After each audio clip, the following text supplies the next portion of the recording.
So, can we talk about the absolute state of DC at the moment? So,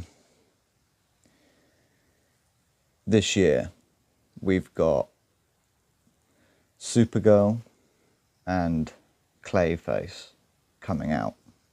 Both of these are James Gunn projects and they fall under his DC universe. But I mean, how much do people actually want to see these movies?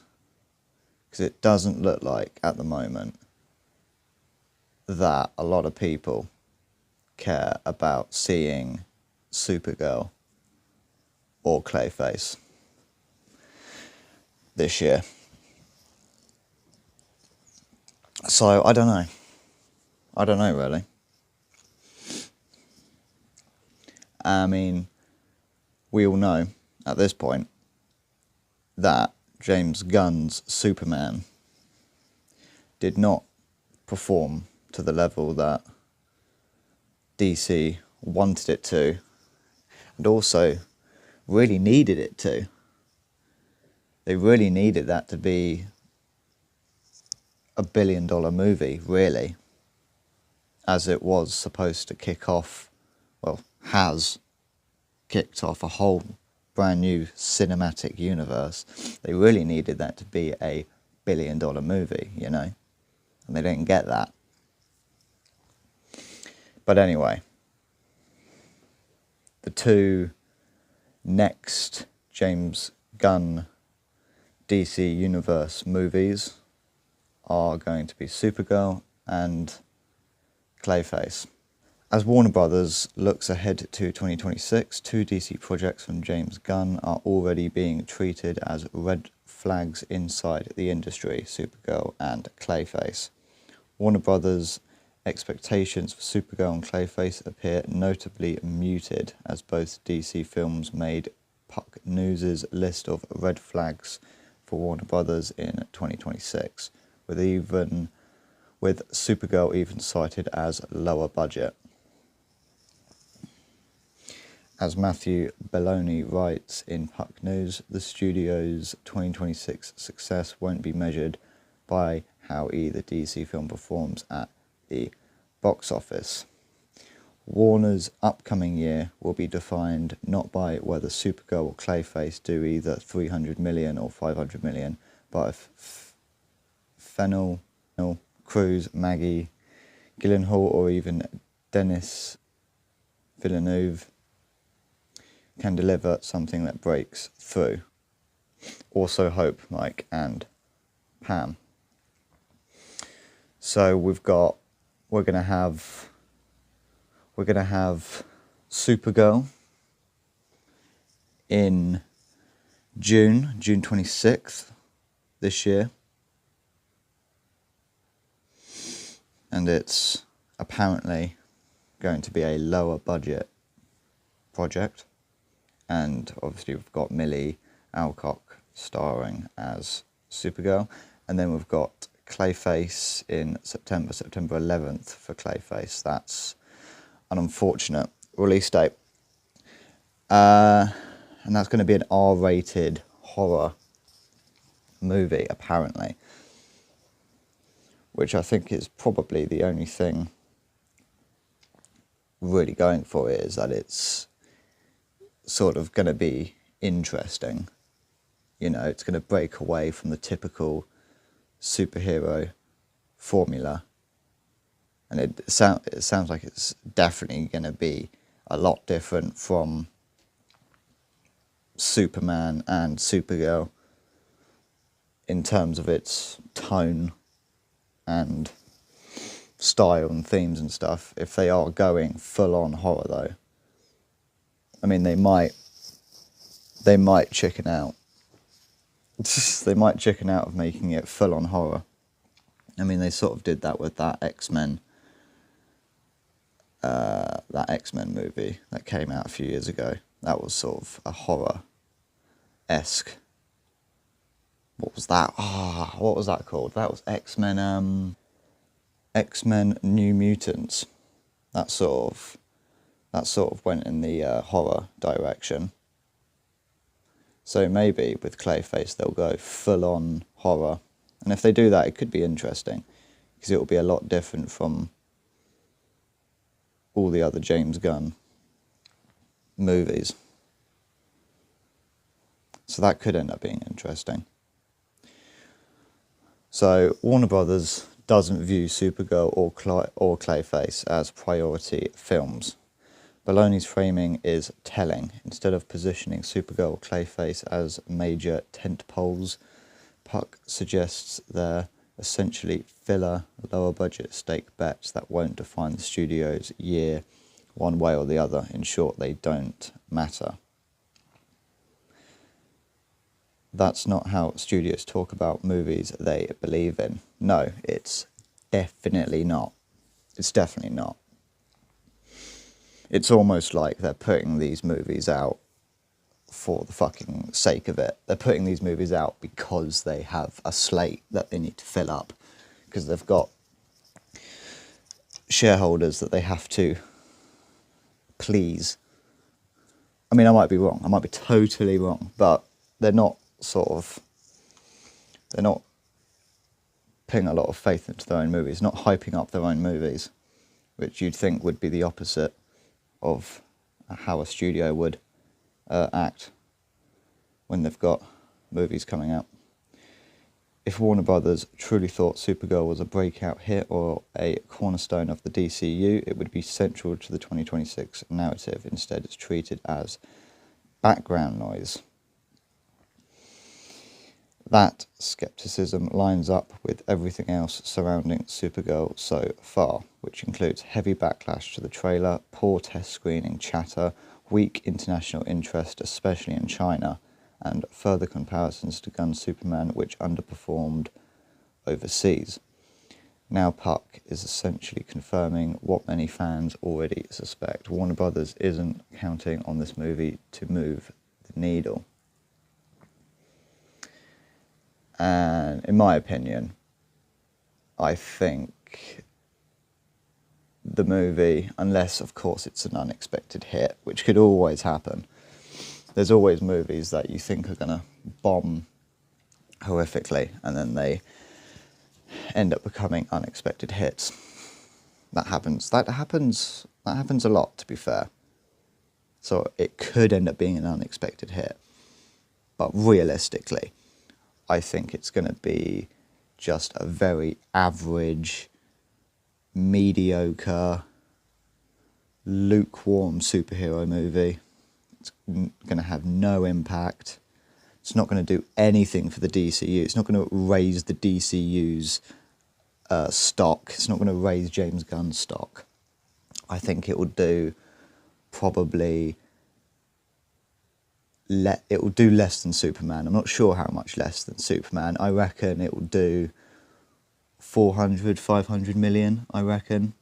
Maybe it will manage to creep up to what Superman did box office wise. Perhaps, probably internationally in America, it will be able to do what Superman did. But obviously Superman didn't do very well worldwide. So I think it will just be a repeat of that for Supergirl. And obviously the movie won't really have much impact whatsoever, and it certainly won't raise James Gunn's stock or the DCU's stock at all, really. And Clayface is facing the same low expectation problem. Clayface doesn't fare any better in Puck's analysis. Despite being an R-rated DC villain film, it's lumped into the same category. Not a disaster waiting to happen, but not something Warner Brothers expects to matter financially. One of the most striking parts of Baloney's piece is how openly DC is being given a pass. The bar is so low after recent failures that simply not collapsing is treated as success. So DC is getting a bit of a pass because expectations were so low, and Marvel whiffed worse this year with 3 films: Captain America, Brave New World, Thunderbolts and Fantastic Four, that each grossed far less than Superman. But low expectations don't fit the core problem. Audiences, especially international ones, aren't responding to Gunn's DCU the way they did to the Snyderverse. Puck specifically mentions Snyder's Man of Steel. Their Superman worked well enough to please fans and enable future DC movies in this universe, but its worldwide gross was less than the $670 million for Man of Steel in 2013, about $930 million in today's dollars. And then the real question is, will it be another year for the DCU without any momentum, without any motion? It's looking likely, isn't it? It's looking likely. When a major industry voice like Puck News is already downplaying Supergirl and Clayface a year out, it signals something deeper than fan backlash. It suggests Warner Brothers itself doesn't believe these films are strong enough to carry the brand or the box office. And that's a bad place for the DCU to be heading into 2026. It certainly is. I mean, I'm not sure if these are the only films DC are putting out next year. I think I'll have to check the date, but I'm pretty sure Robert Pattinson's Batman Part 2 comes out this year as well at some point. I think that's a late 2026 release date. It might be 2027, but I think it is 2026. And obviously that's going to do very well. People already love the Robert Pattinson Batman, and that first film did very well at the box office. It did very well critically. The fans loved it. And there's a lot of hype and a lot of excitement for the sequel to that. And I think it did. I think Robert Pattinson's Batman did do $1 billion. And honestly, with the level of hype, certainly at the moment, I think the Batman Part 2 could end up being $1 billion movie again as well. I really do. I think there is that much hype for that movie. But when it comes to the actual DCU, James Gunn's cinematic universe, it's not looking great. It looks like for James Gunn's cinematic universe, Supergirl and Clayface are the only movies coming out this year. And that's not great, because neither of these movies are going to make much of an impact. And it's certainly not going to add to the this universe's motion. There's going to be no further momentum from these movies coming out, unless Clayface is an unexpected hit. I really don't. I think Supergirl is going to be a repeat of Superman. I really do. I think there's going to be nothing there with Supergirl. And realistically, it's going to be the same for Clayface. But I think Clayface, because it's sort of going in the horror direction and it's breaking away from the typical James Gunn and superhero themes and tones and style, it has a chance of being an unexpected hit. But that's it, really. It's not looking like there's much hope for any of it. I mean, they're really going to need Batman Part 2 to be a hit, and I think it will be a hit. I think it's going to be a huge hit, Batman Part 2. Because like I said, the hype for it is insane. And people already love that universe after just one film.